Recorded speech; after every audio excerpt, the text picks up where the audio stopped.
हे भगवान, आज तो कितना भयानक तूफान आया है।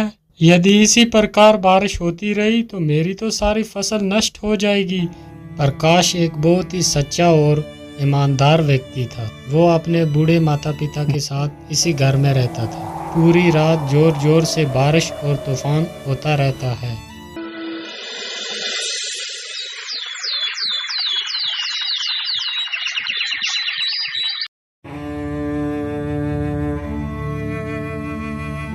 पिताजी, मैं खेतों की तरफ जा रहा हूँ।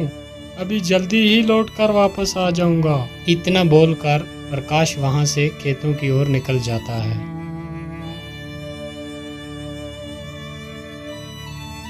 प्रकाश चलते चलते फिर अपने खेतों के पास पहुंच ही जाता है और वो क्या देखता है कि उसकी अपनी सारी फसल जो थी वो नष्ट हो चुकी है।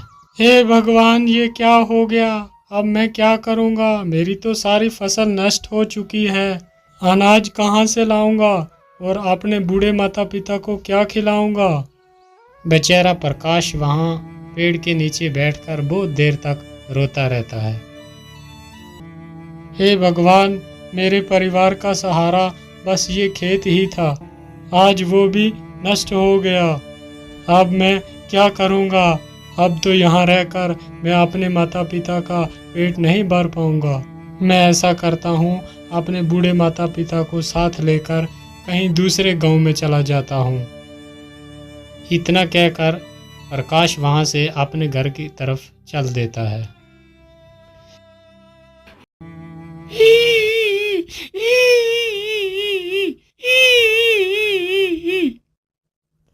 अरे, ये आवाज किसकी है? कौन रो रहा है इधर? मुझे तो लगता है कोई मुसीबत में फंसा हुआ है। एक बार जरा देखूं तो सही, कौन है ये? फिर प्रकाश उसी ओर चलने लगता है जिस तरफ से वो आवाज आ रही थी और प्रकाश देखता है लोमड़ी अपने घायल बच्चों को देख देख कर रो रही है। जो बच्चे बिल्कुल अभी छोटे थे, चलने के लायक भी ना थे। अरे लोमड़ी, तुम क्यों रो रही हो? और तुम्हारे इन बच्चों को क्या हो गया है? अरे भैया, मैं तुम्हें क्या बताऊं, इस तूफान ने तो मेरा सारा घर ही उजाड़ दिया। अभी कुछ दिन पहले ही मेरे बच्चों ने जन्म लिया था। अभी ये चलने के लायक भी नहीं है। तूफान ने हमारा ये हाल कर दिया। अरे लोमड़ी, तुम दुखी मत हो। मैं तुम्हारी कुछ मदद कर देता हूँ। मैं तुम्हारे बच्चे को दवाई लगा देता हूँ जिससे जख्म बहुत जल्दी भर जाएंगे, और मैं तुम्हारा ये घर भी थोड़ा ठीक कर देता हूँ। प्रकाश की ये बात सुनकर लोमड़ी की थोड़ी जान में जान आई। प्रकाश जल्दी से जाता है और कुछ दवाई की पत्तियाँ तोड़कर लाता है और जल्दी ही उन घायल बच्चों के घावों पर लगा देता है। और फिर वो जल्दी से वो गिरा हुआ पेड़ जो था जिसमें वो रह रहे थे उसे सही जगह पर। ये देखकर लोमड़ी बहुत ज़्यादा खुश हो जाती है। हे दयालु इंसान, तूने मेरे परिवार को मरने से बचा लिया। तुम बहुत अच्छे आदमी हो। मैं तुम्हारा ये एहसान कभी नहीं भूलूंगी। अच्छा लोमड़ी, अब मैं चलता हूँ। अरे रुको भैया, तुमने मुझे मुसीबत से निकाला, लेकिन मैं देख रही हूँ तुम्हारे चेहरे पे बहुत उदासी है। क्या कारण है? तुम इतने परेशान क्यों हो? अरे मैं क्या ही बताऊँ, जिस जालिम तूफान ने तुम्हें कष्ट दिया है उसी जालिम तूफान ने मेरा भी खेत जो था वो सारा तबाह कर दिया है, और उसी फसल से मेरी सारी उम्मीदें थी। अब वो फसल भी सारी नष्ट हो चुकी है। अब मैं क्या करूँगा? खाना कहाँ से लाऊंगा और अपने बूढ़े माता पिता को क्या खिलाऊंगा? मेरे पास खेती के सिवा दूसरा कोई साधन भी नहीं है। अब तुम ही बताओ, मैं क्या करूं? अरे मेरे भाई, आप दुखी मत हो। आपने इतनी हमारी मदद की है तो मैं भी आपकी एक मदद कर देती हूँ। मैं तुम्हें एक खजाने का रास्ता बताती हूँ जिसकी वजह से तुम्हारी गरीबी हमेशा के लिए खत्म हो जाएगी। लेकिन वो खजाना है कहाँ? वो खजाना तुम्हें नीलगिरी की पहाड़ियों में मिलेगा। याद रहे, वो खजाना देखकर तुम्हें ज्यादा लालची नहीं बनना, अगर तुम्हारे मन में ज्यादा लालच आई तो वो खजाना तुम्हें नहीं मिलेगा। ठीक है, मैं तुम्हारी बात को याद रखूंगा। अच्छा, मैं चलता हूँ। इतना बोलकर प्रकाश खजाने की खोज में निकल पड़ता है। प्रकाश चलते चलते बहुत ज्यादा थक गया था और उसे भूख भी बहुत लगी हुई थी। अरे, मैं तो चलते चलते बहुत ज्यादा थक गया हूँ और मुझे भूख भी बहुत लगी है। यहाँ तो आसपास कुछ भी नजर नहीं आता। मैं ऐसा करता हूँ कि कुछ आसपास ही खाने को ढूंढता हूँ, शायद कुछ खाने के लिए मिल जाए। इतना सोचकर प्रकाश खाना ढूंढने लगता है। काफी देर इधर उधर भटकने के बाद उसे एक आम का पेड़ दिखाई देता है जिसमें बहुत सारे आम लगे हुए थे। अरे, इस पेड़ में तो कितने सारे आम लगे हुए हैं। मैं जल्दी से कुछ आम तोड़ लेता हूँ। और प्रकाश जैसे ही उस आम की तरफ अपना हाथ बढ़ाता है तो पेड़ के सारे आम गायब हो जाते हैं। ये देखकर प्रकाश बहुत ही हैरान हो जाता है। अरे, ये क्या हुआ? अचानक से वो सारे आम कहाँ गायब हो गए? बेटा, तुम इस पेड़ के आम ऐसे नहीं खा पाओगे। अरे, ये किसकी आवाज है? कौन है? और आसपास तो मुझे कोई भी नहीं दिखाई देता, फिर ये आवाज कहाँ से आ रही है? बेटा, मैं तो तुम्हारे सामने ही खड़ा हूँ। मैं एक पेड़ हूँ, लेकिन क्यों पेड़? मैं तुम्हारे फल क्यों नहीं खा सकता? बेटा, इंसानों ने हमें बहुत सारे कष्ट दिए हैं। हमने इंसानों के लिए क्या कुछ नहीं किया। उन्हें अपने स्वादिष्ट फल खिलाए और हम खुद धूप और बारिश में तकलीफ उठाते रहे। लेकिन तुम इंसानों को अपनी छाया में बिठाया, लेकिन बदले में तुम इंसानों ने हमारे लिए क्या किया? तुमने बारी बारी सारे पेड़ काट दिए हैं, जिसकी वजह से आज इतनी कड़कती धूप पड़ रही है। इसका कारण सिर्फ तुम ही हो। और इस गर्मी की वजह से हमें भी पर्याप्त पानी नहीं मिल रहा। इसकी वजह से हमारी तने भी सूख रहे हैं आहिस्ता आहिस्ता। अगर ऐसा ही चलता रहा तो जल्दी ही पृथ्वी का विनाश हो जाएगा। यदि इस विनाश को रोकना है, यदि कोई व्यक्ति एक पेड़ किसी मजबूरी के कारण काटता है, तो उसके बदले कम से कम उसे 3 पेड़ लगाने होंगे, तभी हम इस पृथ्वी को सुरक्षित रख सकते हैं। लेकिन पेड़, मैं इसके लिए क्या कर सकता हूँ? बेटा, मैं तो किसी के पास जाकर ये बात नहीं बता सकता, लेकिन ईश्वर ने तो तुम्हें पैर दिए हैं। तुम हर एक व्यक्ति तक ये संदेश पहुंचाओ। ऐसा करने के लिए क्या तुम तैयार हो? तभी मैं तुम्हें फल खिला सकता हूँ। हाँ हाँ पेड़, ठीक है, मैं आपके इस संदेश को हर आदमी के पास पहुंचाऊंगा। प्रकाश की ये बात सुनकर पेड़ बहुत खुश हो जाता है और जल्दी से अपने कुछ फल नीचे गिरा देता है और प्रकाश उन फलों को उठाकर तुरंत खाने लगता है। फलों को खाकर प्रकाश आगे जाने लगता है।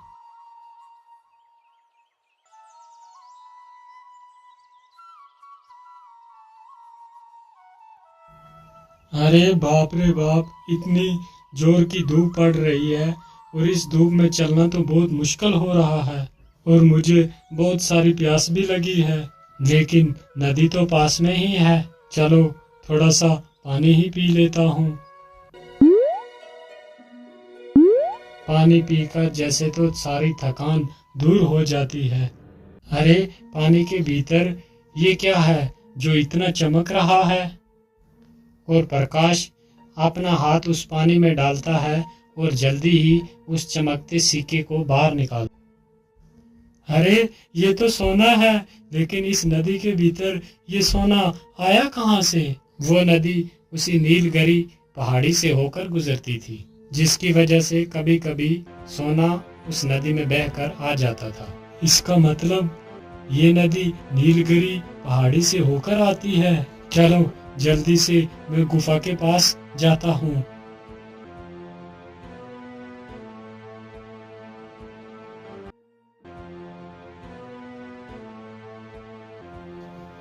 प्रकाश चलते चलते जल्दी ही नीलगिरी पहाड़ी के पास पहुंच जाता है।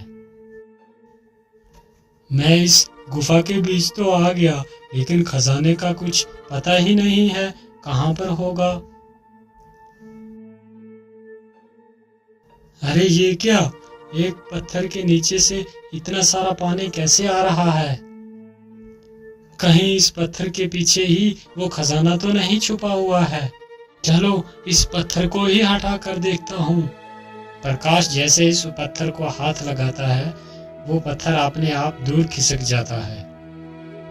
अरे ये क्या, ये पत्थर मेरे छूते ही इतना दूर कैसे हो गया?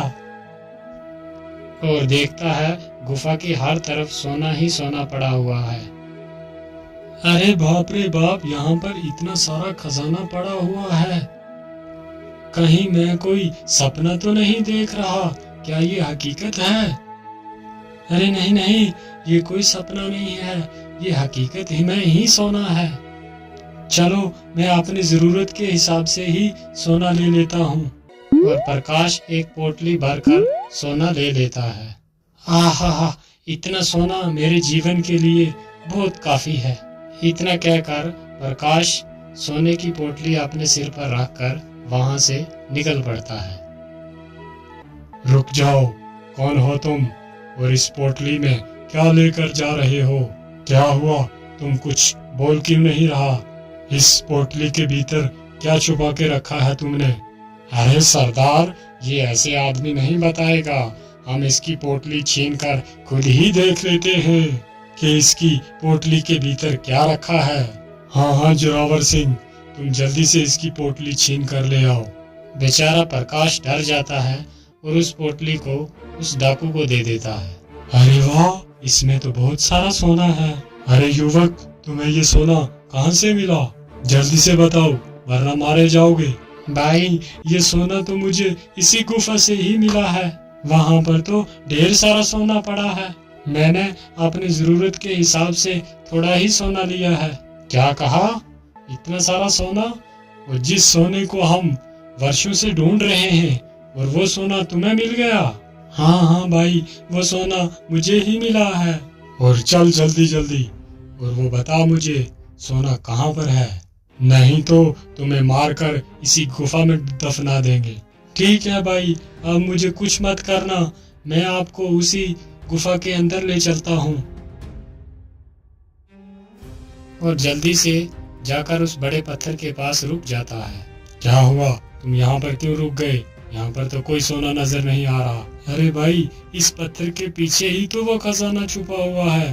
क्या इस पत्थर के पीछे वो खजाना है? लेकिन तू इस पत्थर के पीछे गया कैसे, और तुमने अकेले ने ये रास्ते से हटाया कैसे?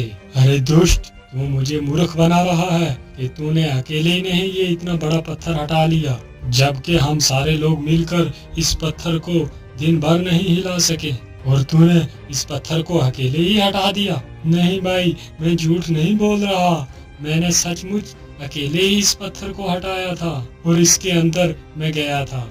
यदि ऐसी ही बात है तो तू मेरे सामने ही इस पत्थर को हटा, जरा मैं भी तो देखूं कि तूने अकेले ही इतने बड़े पत्थर को कैसे हटा दिया। ठीक है भाई, मैं अभी इस पत्थर को हटाता हूँ।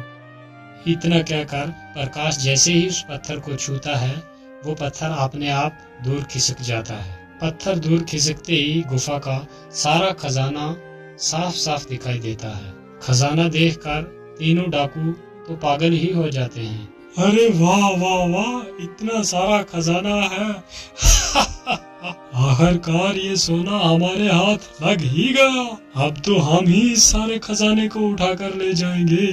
डाकू के इतने बोलते ही गुफा का दरवाजा अपने आप बंद हो जाता है। तीनों दुष्ट डाकू उसी गुफा के अंदर फंस जाते हैं और प्रकाश अपनी उस सोने की पोटली को उठाता है और वहां से भाग जाता है। और वो डाकू तीन के तीन अंदर ही उस गुफा के दम घुट के मर गए।